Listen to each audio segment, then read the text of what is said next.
अस्सलाम वालेकुम फ्रेंड्स, उम्मीद करता हूँ कि आप सब खैरियत से हैं। फ्रेंड्स, अभी हम यूएस ऑयल के एनालिसिस करके आप लोगों को बताने लगे हैं कि मार्केट की नेक्स्ट मूवमेंट क्या हो सकती है। ये प्राइस कुछ इस तरह से मूव कर रही थी, यहाँ से सेल और ये इसने रिजेक्शन खाई, यहाँ से बाय डबल टॉप किया, यहाँ पे डबल टॉप करने के बाद फिर से सेल और इस स्पॉट एरिया से इसने दोबारा बाय में मूव की। अभी हमें प्राइस जो है यहाँ पे डबल टॉप का एरिया बन रहा है फ्रेंड्स, ये आप देखें, ये डबल टॉप का एरिया है ये वाला और ये वाला, जहाँ से हमें प्रॉपर प्राइस सेलिंग में नज़र आ रही है। हमने मुकम्मल कंफर्मेशन के बाद रिटेस्ट करने के बाद यहाँ से सेल की एंट्री पकड़नी है। हमें यहाँ से यूएस ऑयल लॉन्ग सेल देखने को मिल सकता है। ठीक है फ्रेंड्स, तो अगर हम देखें यहाँ से ये ये जो है कैंडल बनी, यहाँ से सेल्स ने सिग्नल दिया, यहाँ से इसने रिटेस्ट भी किया, लेकिन अच्छा होता कि यहाँ तक इसे रिटेस्ट कर लेता। रिटेस्ट करने के बाद हम यहाँ से एंट्री लेते और हमारा ये वाला पहला टारगेट होता। ठीक है फ्रेंड्स, ये वाला हमारा पहला टारगेट होता। मैं आपको बताता हूँ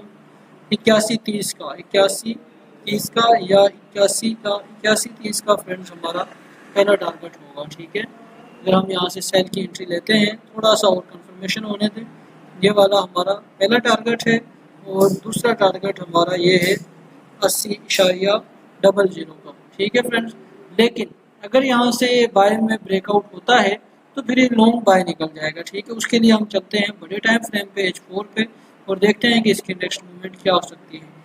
अभी हम अगर H4 में देखें फ्रेंड्स, तो H4 में भी ये यहाँ से हमें ये वाला हैमर टाइप इसने कैंडल क्लोज किए, pin bar type double top पे जाके, और इसकी इस कैंडल की क्लोजिंग अगर थोड़ी सी इससे नीचे होती तो हमें अच्छी कंफर्मेशन मिल जानी थी और हम यहाँ से सेल की एंट्री ले सकते थे।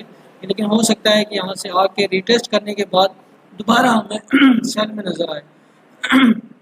तो फ्रेंड्स, जैसे मैंने आपको बताया था 19.30, 81.30 या 81.50 या 81 का हमारा ये तीन टारगेट हम रख सकते हैं हाफ क्लोज करने के लिए, और दूसरा टारगेट हमारा 80 का होगा। ठीक है फ्रेंड्स, लेकिन अगर यहाँ से बाय निकलता है तो फिर हमने क्या करना है। बाय निकलने के बाद फ्रेंड्स हमने इस एरिए पे इसको रीटेस्ट का इंतज़ार करना है। मैं आपको लेवल्स लगा के बताता हूँ इसका कौन सा एरिया बनता है बाइंग का। ये बहुत ही हाईएस्ट पॉइंट पे अपना खड़ा हुआ है क्रूड ऑयल, यूएस ऑयल। ये एरिया है फ्रेंड्स इसका, ये एक्सपोर्ट मजबूत रेजिस्टेंस एरिया बनता है। अगर हम इसे देखें तो यहाँ से यहाँ तक, तो यहाँ से हमें इसमें प्रॉपर सेलिंग देखने को मिल सकती है। लेकिन अगर ये इसे इस तरह ब्रेकआउट करता है, यहाँ से ब्रेकआउट करे, डबल टॉप बनाया है इसने, अगर सेल ना आए ब्रेकआउट करे, ब्रेकआउट पे रीटेस्ट के बाद हम यहाँ पे एंट्री लेंगे। पहला टारगेट फ्रेंड्स हमारा छोटा सा होगा, ये वाला 85.00 का, और दूसरा टारगेट हम रखेंगे इसके 87.00 का। ठीक है, ये हमारा दूसरा टारगेट होगा। याद रहे हमने रिटेस्ट के बाद कंफर्मेशन के बाद एंट्री लेनी है। जब ये इस पॉइंट पे है, यहाँ से हमें हो सकता है सेल मूव नज़र आए और हो सकता है कि हमें बाय मूव नज़र आए। बड़ी एहतियात से आपने कंफर्मेशन के बाद एंट्री करनी है, जैसे मैंने बताया है वो आपने लेवल्स लगाने हैं। अगर हम यहाँ पर इसका सेल एंट्री लेते हैं, हमारा क्या स्टॉप लॉस होगा।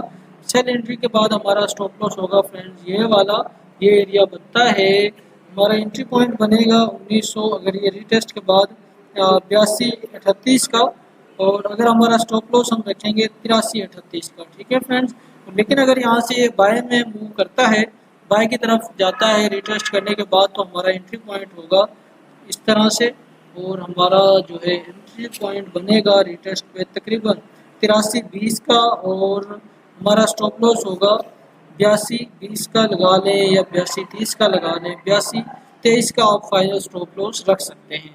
फ्रेंड्स, ये थे हमारे यूएस ऑयल के एनालिसिस, और हम देखेंगे मज़ीद अगर कोई हमें समझ आए एनालिसिस तो हम आप लोगों के साथ शेयर करेंगे। डेली बेस पे हम एनालिसिस शेयर करते हैं। आप हमारे VIP ग्रुप को भी फ्रेंड ज्वाइन कर सकते हैं, और जिससे आप अच्छा प्रॉफिट करेंगे।